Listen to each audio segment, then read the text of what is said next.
Halo semuanya, kita semua bertemu di sini dan dengar firman Tuhan bersama. Dan saat kita dengar firman Tuhan ini masuk ke dalam kita melalui telinga dan menepati di dalam hati kita masing-masing. Setelah itu, kita semua akan diubahkan hati kita seperti hatinya Yesus. Jika kita berpikir hal-hal ini, saya merasa sangat bersyukur bagi Tuhan bahwa saya menjadi orang yang pemberita Injil dan firman Tuhan. Seperti Anda juga yang merasa begitu kan? Memang kita semua ada di dalam Yesus. Tapi saya sendiri juga terkadang merasa kekurangan, kelemahan, tetapi Yesus tetap kerja di dalamku. Itu menjadi berkat kepadaku. Hanya cukup kita menerima firman Tuhan saja, dan hati yang dimaksud oleh firman Tuhan menjadi satu dengan kita, dan kemudian kita tidak lagi hanya manusia yang kurang, kemudian kita akan mempunyai hati Tuhan. Nah, jika saya melihat hal-hal itu merasa heran sekali. Hari ini kita terus membahas tentang Ibrani kitab yang 10. Sesi ini juga kita baca Ibrani 10 mulai ayat 1 sampai 10. Di dalam hukum Taurat hanya terdapat bayangan saja dari keselamatan yang akan datang dan bukan hakikat dari keselamatan itu sendiri. Karena itu, dengan korban yang sama yang setiap tahun terus-menerus mempersembahkan hukum Taurat, tidak mungkin menyempurnakan mereka yang datang mengambil bagian di dalamnya. Sebab jika hal itu mungkin, pasti orang tidak mempersembahkan korban lagi, sebab mereka yang melakukan ibadah itu tidak sadar lagi akan dosa setelah disucikan sekali untuk selama-lamanya. Tetapi justru oleh korban-korban itu, setiap tahun orang diperingatkan akan adanya dosa. Sebab tidak mungkin darah lembu jantan atau darah domba jantan menghapuskan dosa. Karena itu, ketika ia masuk ke dunia, ia berkata, korban dan persembahan tidak engkau kehendaki, tetapi engkau telah menyediakan tubuh bagiku. Kepada korban bakaran dan korban penghapus dosa engkau tidak berkenan. Lalu aku berkata, sungguh aku datang dalam gulungan kitab ada tertulis tentang aku untuk melakukan kehendakmu ya Allahku. Di atas ia berkata, korban dan persembahan, korban bakaran dan korban penghapus dosa tidak engkau kehendaki dan engkau tidak berkenan kepadanya, meskipun dipersembahkan menurut hukum Taurat. Dan kemudian katanya, sungguh aku datang untuk melakukan kehendakmu. Yang pertama ia hapuskan supaya menegakkan yang kedua. Dan karena kehendaknya, inilah kita telah dikuduskan satu kali untuk selama-lamanya oleh persembahan tubuh Yesus Kristus. Sampai 10 kita baca. Ya, firman Tuhan ini dapat dibaca oleh banyak orang. Dan saat mereka membaca firman ini, tapi hati Tuhan yang memberi firman ini, dan jika hati kita menjadi satu dengannya, dan juga menerima firman ini dengan hati Tuhan, dan itu bisa jadi genap di dalam hati kita, mulai saat itu, Tuhan mulai bekerja begitu luar biasa di dalam kita semua. Itulah hal-hal yang heran sekali. Satu ketika, saya masuk ke tentara tahun 1963 atau 4, baru selesai pelatihan yang dasar tentang prajurit, lalu dipindahkan di kota Wonju di mana pelatihan prajurit khusus telekomunikasi. Dan di sana ada sekolah hanya untuk dilatih untuk prajurit-prajurit yang telekomunikasi. Di sana ada banyak kursus, bisa belajar banyak sekali. Dari sana saya mengerjakan radio operating. Untuk pelatihan ini butuh selama 16 minggu. Dan di dekat kami ada yang pusat pelatihan prajurit, rasanya. Dan jika mereka dilatih sekitar 16 minggu, mereka menjadi sersan. Tetapi kami adalah prajurit biasa, hanya menjadi prajurit yang kedua. Setelah saya datang di tentara itu dan setelah selesai pelatihan, lalu saya bisa bertugas di tempat pelatihan itu karena ada seorang officer bantu saya. Dan saat ini banyak orang mereka kabur dari tempat-tempatnya. Tapi saya selalu suka pusat pelatihan radio komunikasi. Kiranya jika saya tinggal di tentara sebagai prajurit yang kedua yang paling rendah, walaupun begitu saya kira bisa cukup hidup kiranya.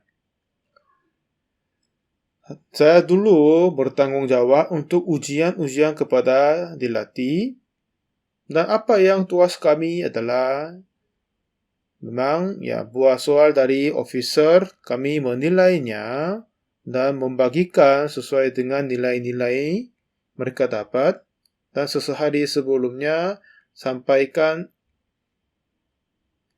laporkan kepada atasannya biar mereka bagikan tempat yang mereka akan dibagikan setelahnya. Nah, pada saat itu, selama sekitar 3 tahun saya bertugas di situ, itu saya merasa sangat-sangat berbahagia. Seperti jika ada yang suruh, kamu harus tinggal di sini seperti prajurit yang kedua yang paling rendah, nggak apa-apa saya kira. Jika setiap hari Sabtu yang dilatih yang baru masuk, saya datang dan mengajar tentang apa yang mereka harus belajar. Kemudian, jika ada yang percaya Yesus, silakan datang di gereja, saya memberi pengumuman. Dan di dekat kami adalah gereja yang besar ada di pusat dari Kangwon Provinsi. Di situ sekitar 25-30 orang-orang hadir. Tapi gereja yang saya pimpin di tentara itu 180 lebih yang masuk.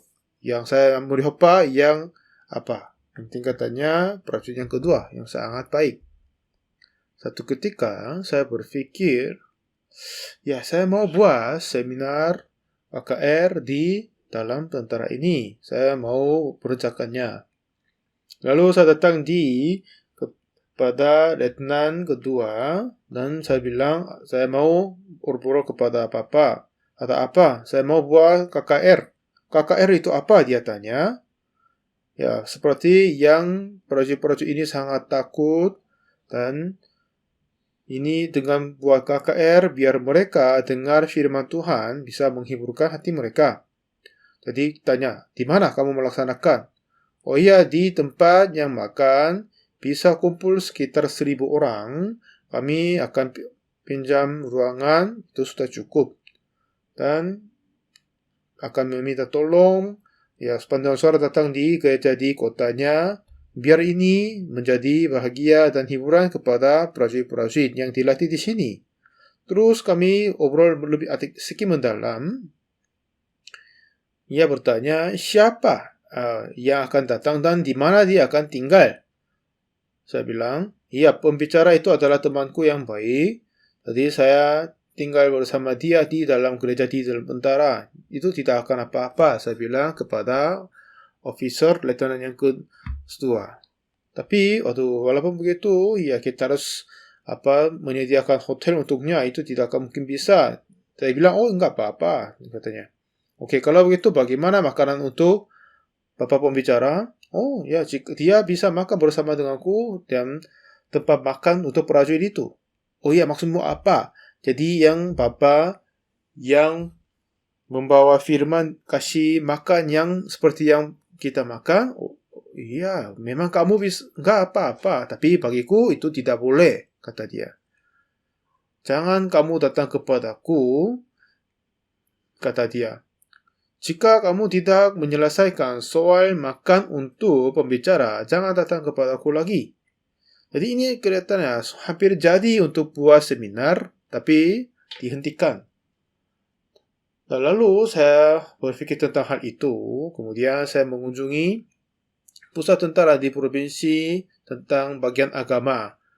Dan mereka semua adalah kayak perwira pertama biasanya merendahkan prajurit biasa. Katanya, kamu dari mana? Oh ya, dari pusat pelatih komunikasi. Apa kamu orang yang prajurit untuk agama? Oh iya, begitu. Saya kenalkan diri dan jelaskan apa yang ada ini. Dan katanya dari officer itu oke. Kata dari atasanmu mungkin baik, akan telepon kepadanya. Jadi dia sendiri adalah yang mayor dan atasan saya dari kapten. Jadi dia telepon kepada kapten saya, apakah ini adalah kapten siapa-siapa? Ini prajuritmu, Pak Koksu datang. Ya, bagaimana kiramu? Dia bertanya. Dan katanya dari kapten, ya ada masalah tentang makan. Oke, saya setuju. Mayor berkata. Nah, saya akan usahakan untuk menyelesaikan soal itu. Sekarang, ya, coba kapten kasih izin kepadanya dulu. Nah, memang ini lebih atas, mayor ini lebih atas daripada kapten, jadi dia harus ikut dia, ya kan? Sebab itu, yang mayor ini, dia sudah menyediakan makan untuk saya sama pendeta yang menjadi pembicara untuk kami. Dan saat itu saya lihat, ya, dia walaupun dia mayor dari tentara angkatan darat, tapi hidupnya sangat-sangat sederhana. Rumah pun tidak begitu baik. Dan kemudian saya dengar mayor itu setelah dia selesai tugas di tentara, dia buka gereja di New York. Tapi setelah saya cari, ya sudah dia meninggal dunia beberapa tahun sebelumnya. Sering dia datang kunjung kami dan sering tanya ada apa yang kesulitan bagimu. Dia tanya dan memelihara bantu saya. Dan begitu Pak, mengadakan seminar. Selama seminggu dapat memberitakan Injil kepada prajurit-prajurit yang banyak di sana. Dan juga meminta gereja di kota untuk kedatangan bantuan suara biar puji nyanyian. Memang ini kelihatannya bukan apa-apa, tapi saya terasa puas sebab saya dapat mengadakan seminar di tentara. Dan setelah saya hidup selama 3 tahun di tentara, awal mulanya saya salam kepada orang-orang yang tua di desaku. Waktu saya masuk ke tentara, mereka kasih banyak uang. Dan saya berpikir, ya saya percaya Tuhan, apa gunanya saya membawa uang di tentara. Waktu itu tempat melayani saya ada banyak jemaat yang masih belum punya Alkitab. Jadi saya menggunakan uang ini beli Alkitab dan kirim kepada jemaatnya masing-masing. Nah, kemungkinan saya hanya membawa sekitar Rp5.000. Ya, itu hanya saya membawa di tengah yang Alkitab yang kecil. Dan ternyata ada seorang temanku, dia hilang baju untuk pelatih, dia merasa susah, jadi saya kasih uang ini kepada dia. Dan kemudian setelah saya buat cap untuk sendiri, dan sisa uang Rp300 sajalah yang saya bawa. Tapi di dalam tentara, mereka sering ada mengadakan perjamuan makan, jadi kasih mengumpulkan uang-uang. Tapi awal mulanya saya berkata, ya minta maaf, rumahku ya miskin, jadi saya tidak mau minta tolong kasih uang ke sini. Apa yang saya dapat gaji dari sini, kalian ambil semua. Yang rokok dikasih pun, ya Anda ambil semua. Aku tidak ikut makan bersama, tetapi bawalah semua yang uang rokok kepadamu, bilang. Dan ini tidak akan menjadi masalah apa-apa bagiku. Waktu saya hidup dan berjalan bersama dengan Tuhan, dan selama saya hidup dan berjalan dengan Tuhan, dan juga mempunyai hati yang sama dengan Tuhan, dan semua cerita yang ada di dalam kitab suci, bagian itu saya terima di dalam hatiku, dan lalu hatiku sudah menjadi satu dengan Tuhan Yesus. Semua segala dunia bisa menjadi milik kita. Ya, itu tidak dapat diperbandingkan dengan yang lain-lain. sebab COVID ini, kami sudah nggak bisa melayani seminar-seminar. Lalu kami buat semua seminar lewat online. Dan yang heran adalah 276 stasiun tayangkan khutbah seminar kami. Lalu banyak orang-orang di dunia sudah dengar khutbahku. Dan kemudian musim gugur 2 tahun yang lalu, jadi musim gugur tahun 2020, 655 stasiun menyampaikan khutbahku. Sekitar kami menghitung dari data-data setiap stasiun, potensi pendengar sudah mencukupi 2 miliar orang. Setelah khutbahku ditayangkan di Amerika dan juga ini dikabari sama di Afrika. Jadi waktu saya mengunjungi di Afrika kali ini juga, banyak stasiun televisi, data, wawancara, dan siarkah itu pun sangat-sangat baik. Setelah kita memeriksa hati Tuhan yang ada di dalam Alkitab, katanya, di dalam hukum Taurat hanya terdapat bayangan saja dari keselamatan yang akan datang dan bukan hakikat dari keselamatan itu sendiri. Coba dengarkan ini. Sekarang sebanyak mungkin orang berusaha untuk melakukan hukum Taurat, 10 hukum, dan mereka menganggap itulah baik untuk melakukan kehidupan rohani. Itu dapat dikatakan hukum Taurat, dan hukum Taurat ini berkata hanya terdapat bayangan saja dari keselamatan yang akan datang dan bukan hakikat dari keselamatan itu sendiri. Jarang hamba-hamba Tuhan di Korea tahu hal ini. Jika mereka berkata, terus apa? Jika mereka melakukan hukum Taurat, akan diberkati, harus melakukan, menjaga hari-hari Sabat, jangan berdosa. Hanya mereka berkata begitu. Nah, tapi maksudnya hukum Taurat ini adalah bayangan, bukan hakikat dari keselamatannya itu sendiri.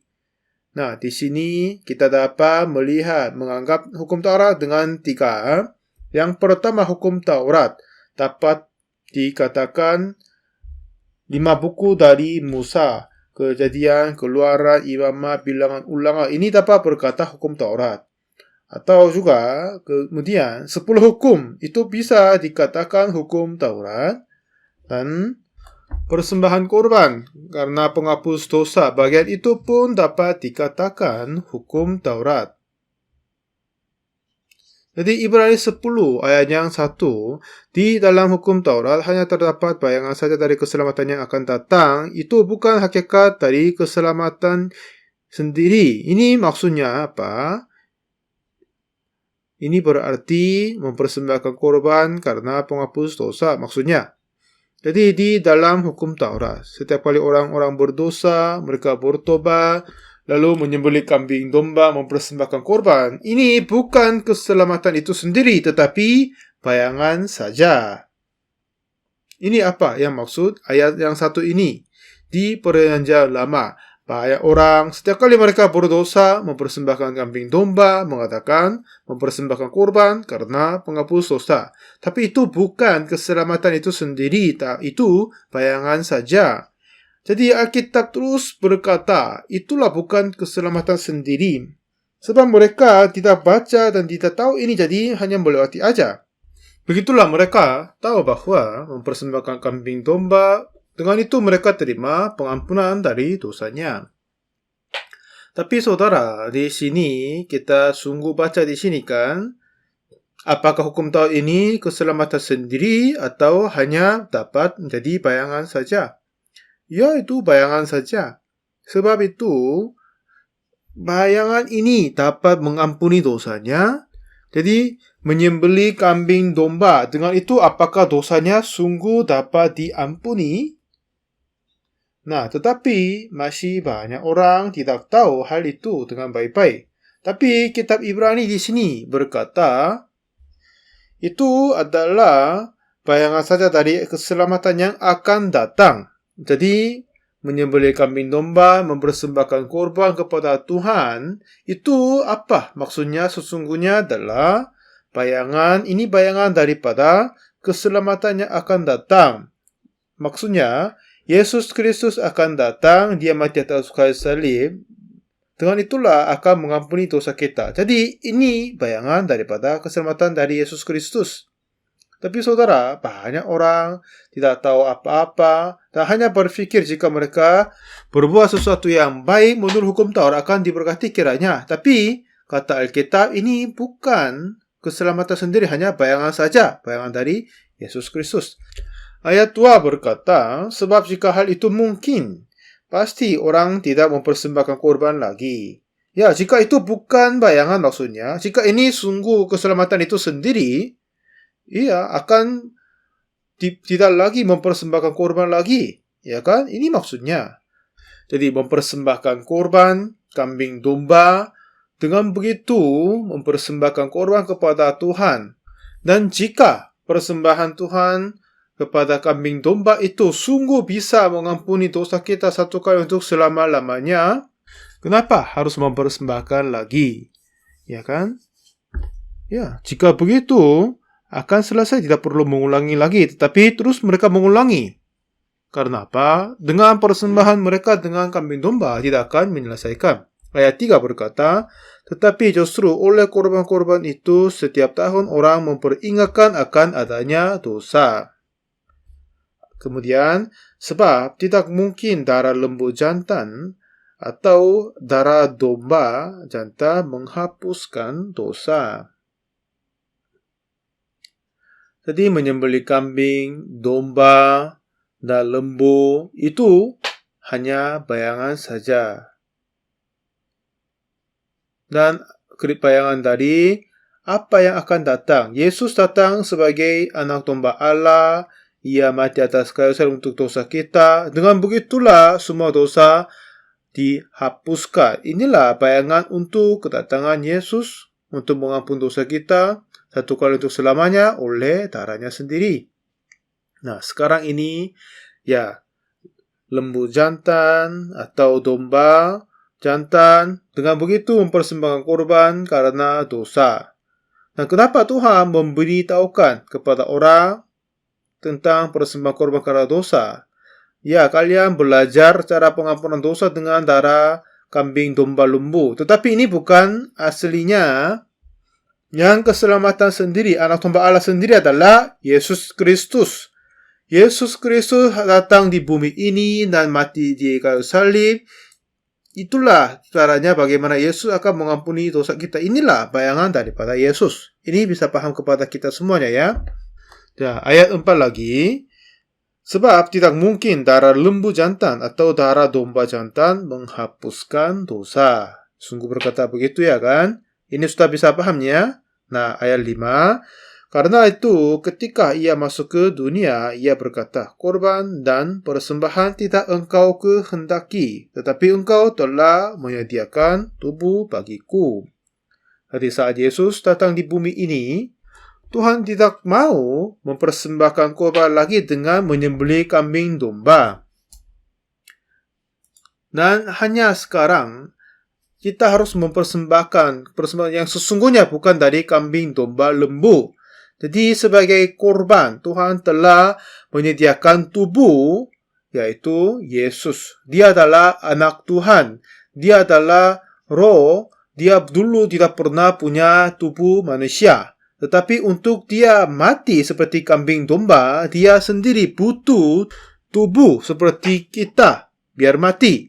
Begitu melalui Maria, dia terima tubuh manusia dan dia mati seperti kambing domba mati di atas perjanjian lama untuk mengampuni semua dosa kita. Ini apa yang maksud di sini.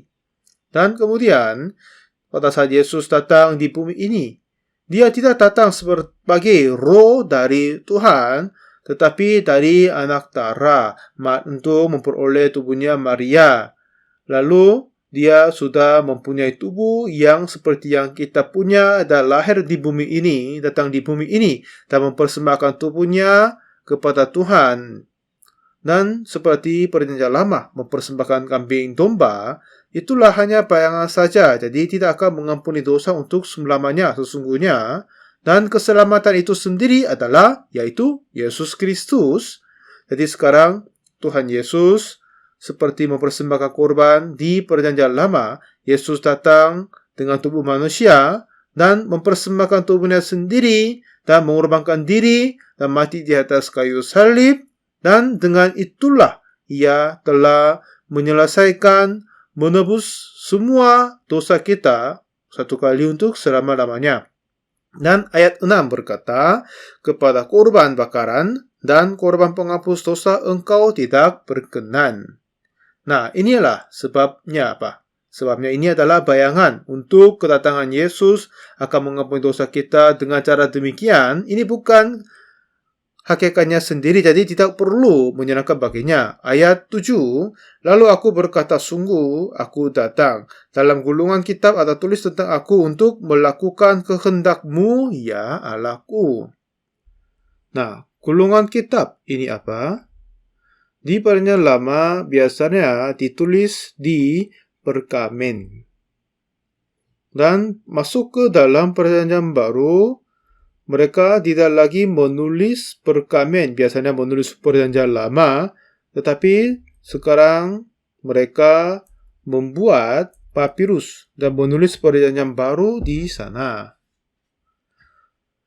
Jadi, dulu kulit dari domba membuat perkamen itu jarang merusak, tahan lama. Jadi Perjanjian Lama banyak yang disimpan sampai sekarang dengan baik-baik. Tetapi Perjanjian Baru tertulis di papirus. Jadi memang itu tertulis sangat-sangat baru daripada Perjanjian yang lama, tapi sudah menjadi rusak. Ada beberapa ayat yang sudah hilang. Ternyata begini, karena sebab papirus sempat dirusak. Dan di Israel, di Laut Maut itu, ada yang kitab namanya Qumran. Satu ketika, seorang gembala yang mengembalakan kambing domba di hutan, dia hilang seekor domba. Untuk mencari dia jalan-jalan, lalu dia temukan sebuah gua. Itu kelihatannya yang besar. Lalu, dia sedikit takut masuk ke dalam gua, dan kebetulan dia melempar satu batu dan lempar di dalam guanya. Dan kemudian pada saat batu terlayang, akhirnya ada suara kendinya dihancur. Begitulah yang gembala ini masuk ke dalam gua dengan mengikut suaranya. Lalu kebetulan batu yang dia lempar memecahkan sebuah kendi. Dan apa ada di dalam kendi itu adalah sebuah pergamen. Sebab itu dapat berkata kayaknya kitab Qumran, dan sudah ribuan tahun, ratusan tahun, nggak tahu. Tetapi untuk menjaga atau menyimpan kitab itu, sebab saat ini masih susah kan? Jadi biar tidak kena air masuk ke dalam kendi dan mereka menutup pada saat awal mereka simpannya. Jadi setelah mereka menemukan Qumran dan memperbandingkan kitab-kitab yang saat ini, tapi ini tertulis dengan sangat-sangat baik, sangat akurat. Jadi Qumran itu menjadi sangat terkenal. Dan sekarang banyak perjanjian baru tertulis di atas papirus, seperti tulisan dari Paulus, surat-suratnya, dan banyak yang sudah rusak. Akhirnya ada banyak kitab bilang ini ada yang tidak ada kitab yang lain berkata yang beda, begitu. Dan ada yang versi baru, versi yang lain menulis begitu. Sering kita baca begitu ya kan? Jadi itu yang sangat sesuainya. Seperti setelah kita temukan Qumran, dapat kita membuktikan Alkitab yang kita punya sudah jelas sesuai dengan dari awalnya. Seperti Yesus lahir 2000 tahun yang lalu, dan daripadanya cerita Musa beberapa ribuan sebelumnya. Dan banyak orang berkata tahun yang Adam lahir adalah tahun 4006 sebelum Masehi. Dan juga Setelah Yesus sampai sekarang jadi 2000, ya kan? Jadi bertambah 4004 dengan 2000 jadi sekitar 6000. Jadi Adam adalah seorang yang sekitar 6000 tahun yang lalu. Adam dan Hawa lahir 6000 tahun yang lalu, banyak yang mati pada air bah dan zaman Nuh, dan setelah itu banyak yang orang lahir di dalam bumi ini. Dan yang heran adalah selama waktu yang lama ini Alkitab tetap dijaga begitu jelas dan baik. Itulah hal-hal yang luar biasa. Tuhan memberikan hukum Taurat kepada kita. Kenapa Tuhan memberi hukum Taurat kepada kita? Adalah Yesus Kristus, Ia akan datang mati atas kayu salib. Untuk menyatakan ini, terdahulu memberikan bayangan kepada kita di Perjanjian Lama. Mengikuti bayangan itu mempersembahkan korban karena dosa. Dan masuk ke Perjanjian Baru, yaitu masuk ke dalam nyata, Yesus sungguh datang. Ya kan? Maksudnya, di Perjanjian Lama, walaupun mereka mempersembahkan korban kambing domba, tapi dosa tidak diampuni dengan sempurna. Jika kambing domba sungguh bisa mengampuni dengan sempurna, kenapa Yesus harus datang? Ya kan? Sebab dengan itu dosa kita tidak diampuni dengan sempurna, jadi Yesus harus datang dan Dia mengampuni dosa. Untuk itu menyatakan ini sebagai bayangannya, kasih contoh persembahan korban karena dosa. Satu ketika dalam pembacaan Alkitab, saya menemukan hal-hal yang hebat. Sebelum Yesus mati atas kayu salib, dan setelah Yesus lahir di kota Bethlehem, dan sebab penganiayaan dari Herodes harus mengungsi ke Mesir dulu. Setelah Herodes mati, Yesus datang ke Israel lagi. Dan Maria sama Yusuf, mereka takut, jadi mereka tidak datang di Bethlehem, tetapi mereka ke Nazaret. Dan selama Yesus tinggal di Nazaret sebelumnya, dan pada saat dia berusia 30 tahun mau memulai pekerjaannya, di Matius pasal ketiga kata Tuhan, apa yang heran bisa kita baca di sana. Coba kita sedikit membaca Matius pasal yang ketiga. Ayat 13 berkata, maka datanglah Yesus dari Galilea ke Yordan kepada Yohanes untuk dibaptis olehnya.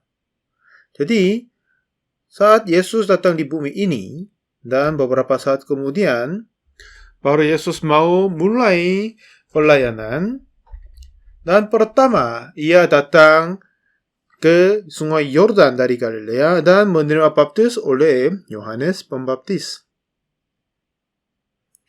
Dan 14 berkata, tetapi Yohanes mencegah dia, katanya, akulah yang perlu dibaptis olehmu dan engkau yang datang kepadaku. Nah, Yohanes mencegah, dia menolak, dia tidak mau memberi baptis kepada Yesus. Tapi 15 berkata, lalu Yesus menjawab kepadanya, biarlah hal itu terjadi, karena demikianlah sepatutnya kita menggenapkan seluruh kehendak Allah, dan Yohanes pun menurutinya.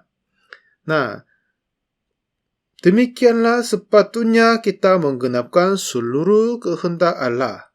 Maksudnya, pengutusan kita mengampuni semua dosa kita. Jadi, menerima baptis oleh Yohanes. Kenapa ini bisa menggenapkan seluruh kehendak Allah? Yohanes biasanya memberikan baptisan untuk pertobatan. Tapi Yesus tidak pernah berdosa. Baginya, tidak perlu terima baptis oleh pertobatan. Tetapi saat saya membaca Alkitab, apa yang saya dapat diberitahukan adalah di Imamat pasal keempat di Perjanjian yang Lama ada persembahan korban karena dosa. Di sana ada 4 macam persembahan korban karena dosanya. Yang ayat 3 ini berkata tentang yang berbuat dosa itu adalah imam yang berdosa. Nah, untuk imam, korbannya seharusnya lembu. Seperti ayat 4, ia harus membawa lembu ke pintu kemah pertemuan ke hadapan Tuhan, lalu ia harus meletakkan tangannya ke atas kepala lembu itu. Di sana ada yang kata meletakkan tangan, dan kemudian kita turun sedikit bawah, dan kemudian adalah sembah korban untuk yang berbuat dosa dengan tak sengaja, itu segenap umat Israel.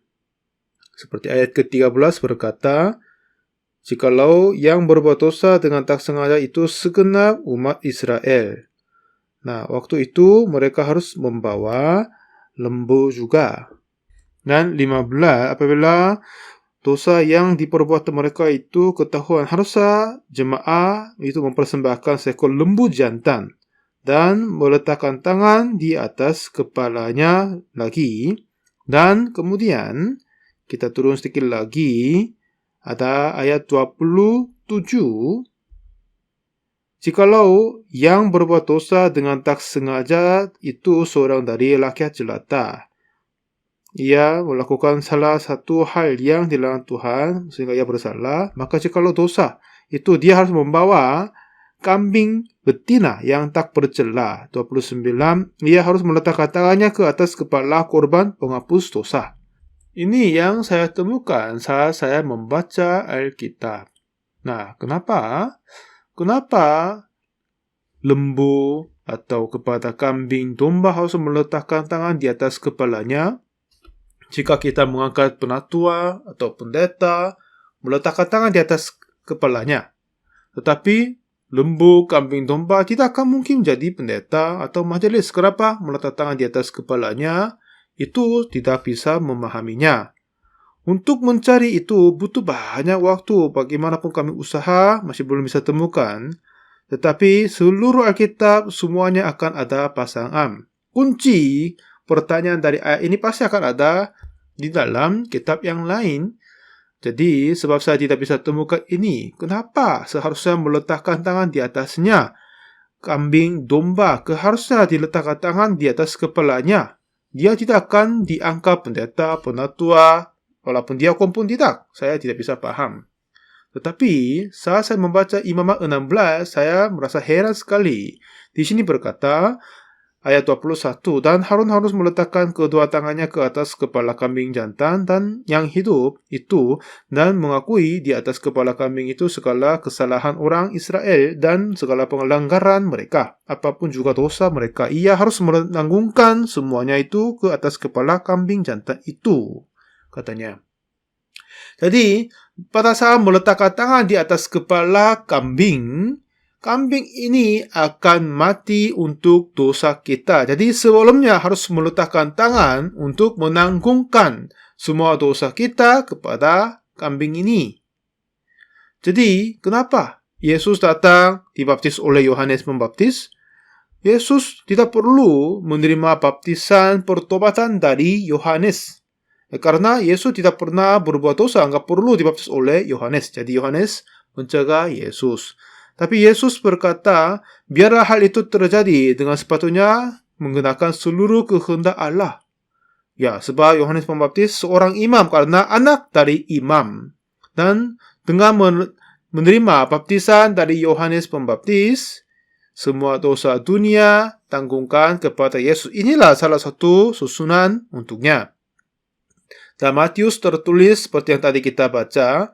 Kemudian Yohanes 1 ayat 29 berkata, pada keesokan harinya, Yohanes melihat Yesus datang kepadanya. Dan ia berkata, lihatlah anak domba Allah yang menghapus dosa dunia.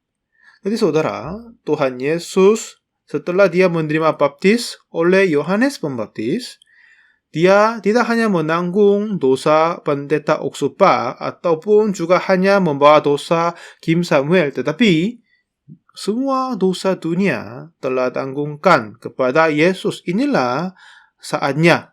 Inilah proses menanggung dosa kita kepadanya. Lalu keesokan harinya dia datang kepada Yohanes, dan Yohanes berkata di dalam kitab Yohanes, lihatlah anak domba Allah yang menghapus dosa dunia. Jadi di Perjanjian Lama mempersembahkan dengan kambing, domba, lembu.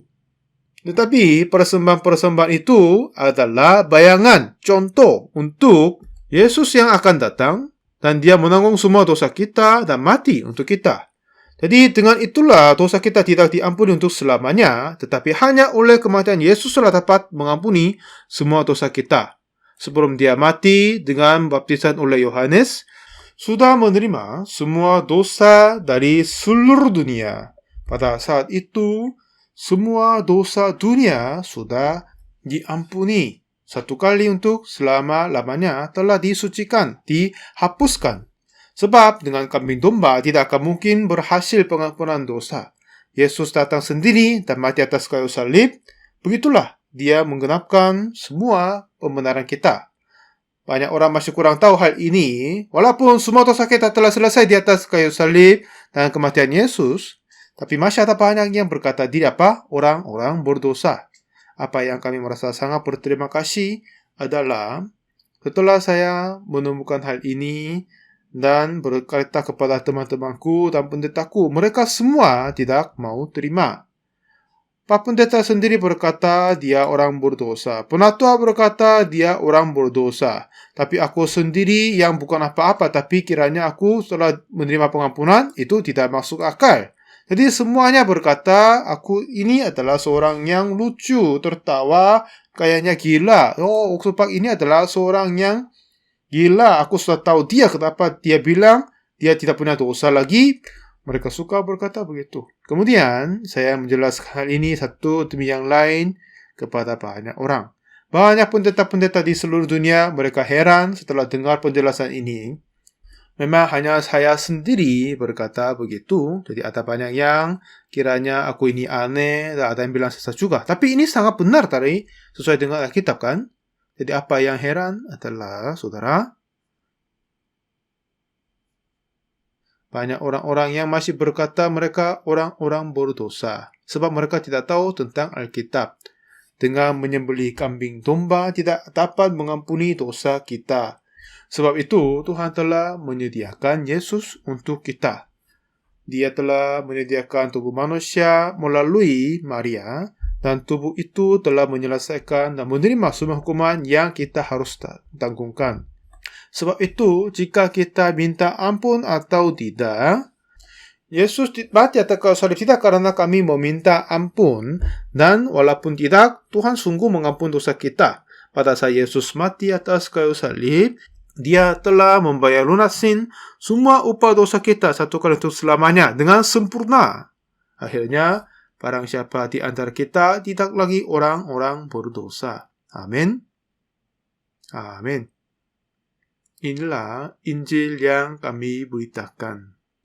Ya, itu hal yang syukur sekali bagi Tuhan.